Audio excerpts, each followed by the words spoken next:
ہمارا جنس کیا ہے، ہم نے کیسے کپڑے پہنے ہیں، ان چیزوں کو ایک موضوع بنایا جاتا ہے جو کہ موضوع نہیں ہونا چاہیے۔ ہم اپنی توہین ہرگز برداشت نہیں کریں گے۔ ہمارے ہاں بچے پیدا ہوتے ہیں انٹرسیکس، ماں باپ اس وقت جو ہے فوراً ہی کہتے ہیں ڈاکٹر کو کہ آپ سرجری کر دیں۔ میں سمجھتی ہوں اس انسان کے ساتھ ناانصافی ہے جو پیدا ہوا ہے۔ خواجہ سرا کمیونٹی کو رحم و کرم میں چھوڑ دیا گیا ہے کہ وہ صرف جو انٹرنیشنل NGOs ہیں ان کی مدد سے ہی وہ اپنا علاج کرے۔ ہمارے ہاں بہت زیادہ مسئلہ ہے کہ ہم زیادہ تر چیزوں کو جو ہے ڈسکرمنیشن کی وجہ سے ہم آگے نہیں بڑھ پاتے ہیں۔ ہمارا جنس کیا ہے، ہم نے کیسے کپڑے پہنے ہیں، ہماری سیکس کریکٹرسٹکس کیا ہیں، ان چیزوں کو ایک موضوع بنایا جاتا ہے جو کہ موضوع نہیں ہونا چاہیے، اور جو امتیازی سلوک ہے اس کو فوری طور پہ بند کیا جائے۔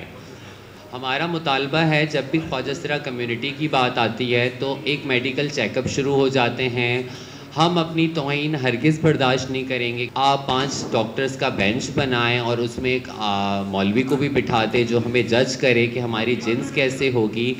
تو یہ سارے قانون ہم نہیں چاہتے جو ہم پہ امپلیمنٹ ہو، اور اس کی ڈیمانڈ ہے سندھ مورت مارچ کی کہ ایسا اس قسم کا کوئی بھی اقدام نہ کیا جائے پاکستان میں خواجہ سرا کمیونٹی کے ساتھ، کہ انہیں روکا جائے۔ ہمارے ہاں بچے پیدا ہوتے ہیں انٹرسیکس جن کی کچھ اعضاء کلیئر نہیں ہوتے، ماں باپ اس وقت جو ہے فوراً ہی کہتے ہیں ڈاکٹر کو کہ آپ سرجری کر دیں، اس کو کسی ایک طرف کا کر دیں۔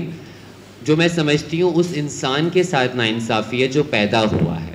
یہ فیصلہ وہ انسان خود لے گا جب وہ ایک اپنی کنسنٹ ایج تک آئے گا۔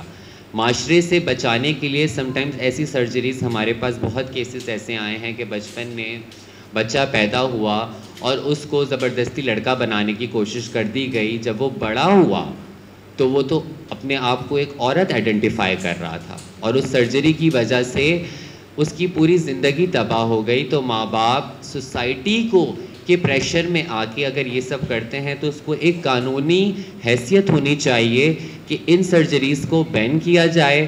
جو بچہ پیدا ہوا ہے جس طرح سے خدا نے اس کو پیدا کیا ہے وہ اس کی رضامندی پہ چھوڑ دیا جائے، اس کے کنسنٹ پہ چھوڑ دیا جائے کہ جب وہ اپنی ایک سرٹن ایج پر آ کے اپنا فیصلہ خود سے لے تب وہ اپنی سرجری کروا سکے۔ ایک سب سے بڑا مسئلہ ہے کہ خواجہ سرا کمیونٹی کو رحم و کرم میں چھوڑ دیا گیا ہے کہ وہ صرف جو انٹرنیشنل NGOs ہیں ان کی مدد سے ہی وہ اپنا علاج کرے، ان کی مدد سے ہی وہ اپنی زندگی گزارے۔ اگر ہم نے صرف انٹرنیشنل آرگنائزیشنز پہ ہی ڈیپینڈ رہنا ہے تو حکومت ہم سے ٹیکس کس چیز کا لیتی ہے؟ ہمیں پھر کیا فائدہ ایک پاکستان کا شہری ہونے کا جب ہماری حکومت ہمیں اون نہیں کرتی ہے؟ ہمارے جتنے بھی ابھی تک پاکستان میں جتنے بھی بڑے پروجیکٹس چلائے گئے ہیں ہماری ہیلتھ سے ریلیٹڈ، HIV سے ریلیٹڈ، جتنی بھی سیکشول ہیلتھ سے ریلیٹڈ، اس کو صرف رن کیا گیا ہے گلوبل فنڈ نے، UNDP نے اور انٹرنیشنل آرگنائزیشنز نے۔ اس تحریک کا مقصد ہی یہ ہے کہ ہم کیوں انٹرنیشنل اداروں پہ پورا اپنا ڈیپینڈنٹ رہیں، حکومت سندھ اپنا کردار ادا کرے اور اپنی رسپانسبلٹی اٹھائے۔ ہمارا سندھ گورنمنٹ سے مطالبہ ہے کہ جتنے بھی ہمارے جو کوٹا ہیں وہ ان کو 0.5% کا کوٹا سندھ حکومت نے پاس کیا ہے، لیکن اس پہ امپلیمنٹیشن نہیں ہوتی ہے، اور اس کی امپلیمنٹیشن کے لیے آپ کو پراپر طریقے سے ایک کمیٹی بنانے کی ضرورت ہے جس میں خواجہ سرا ایکٹیوسٹ کو آپ کو ڈالنا ہوگا تاکہ آپ کمیونٹی کے ساتھ کنیکٹ کر پائیں۔ یہ ایک بہت بڑی ناکامی ہے کہ 2 سال سے یہ قانون پاس ہوا ہے، اس پہ رولز اینڈ ریگولیشنز بھی پاس ہو چکے ہیں، لیکن اب تک اس پہ ایک بھی خواجہ سرا کو جاب نہیں دی گئی ہے۔